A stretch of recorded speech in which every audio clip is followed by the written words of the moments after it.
Alors on y va pour la dernière partie de cette section, Display Responsive ici, tac, on clique également là. Et là vous voyez que j'ai même pas fait Toggle Word Wrap et pourtant les mots sont wrappés comme ça. Comment j'ai fait? Je suis allé dans File, Préférences, Settings et là en fait vous pouvez paramétrer un peu tout votre VS Code et si vous allez taper editor.wordwrap si je me souviens bien, voilà c'est ça.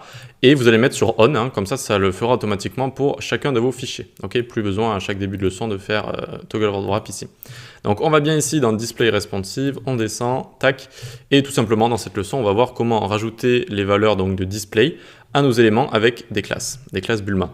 Donc isBlock pour lui rajouter DisplayBlock, hein, vous avez juste à faire inspecter, tac, et vous avez DisplayBlock ici.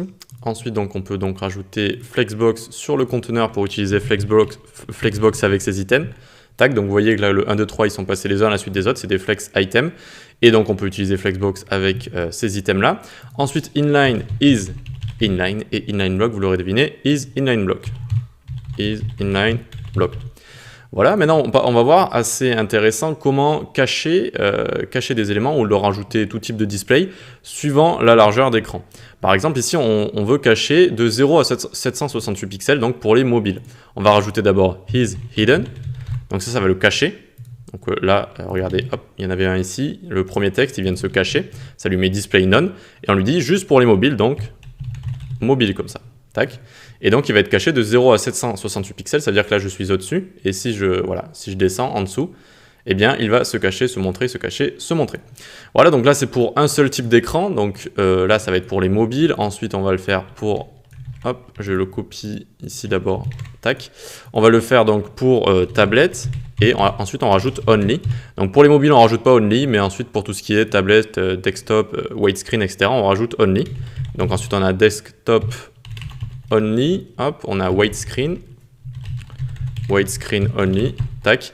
Et donc ensuite, vous avez juste à jouer avec la largeur d'écran pour voir les éléments apparaître et disparaître suivant leur largeur d'écran. Ok. Ensuite, donc on peut le faire pour plusieurs points, donc plutôt à partir de. Pour ce faire ici, par exemple, on fait is hidden touch.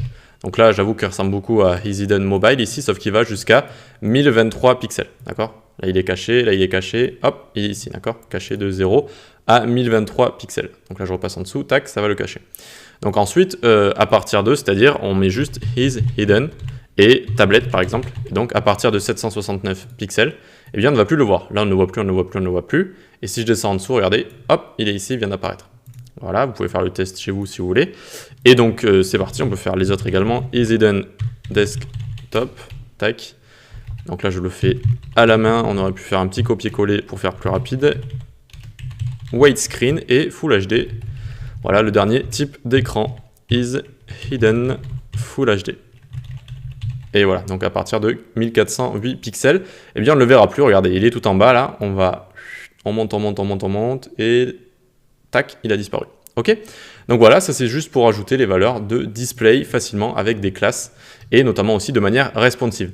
Allez, on va se donner rendez-vous à la prochaine section. On va voir un élément très important, c'est la grille. Donc comment créer ces dispositions, comment bien tout disposer, tout bien agencer sur notre page grâce à la grille de Bulma. Allez, à tout de suite.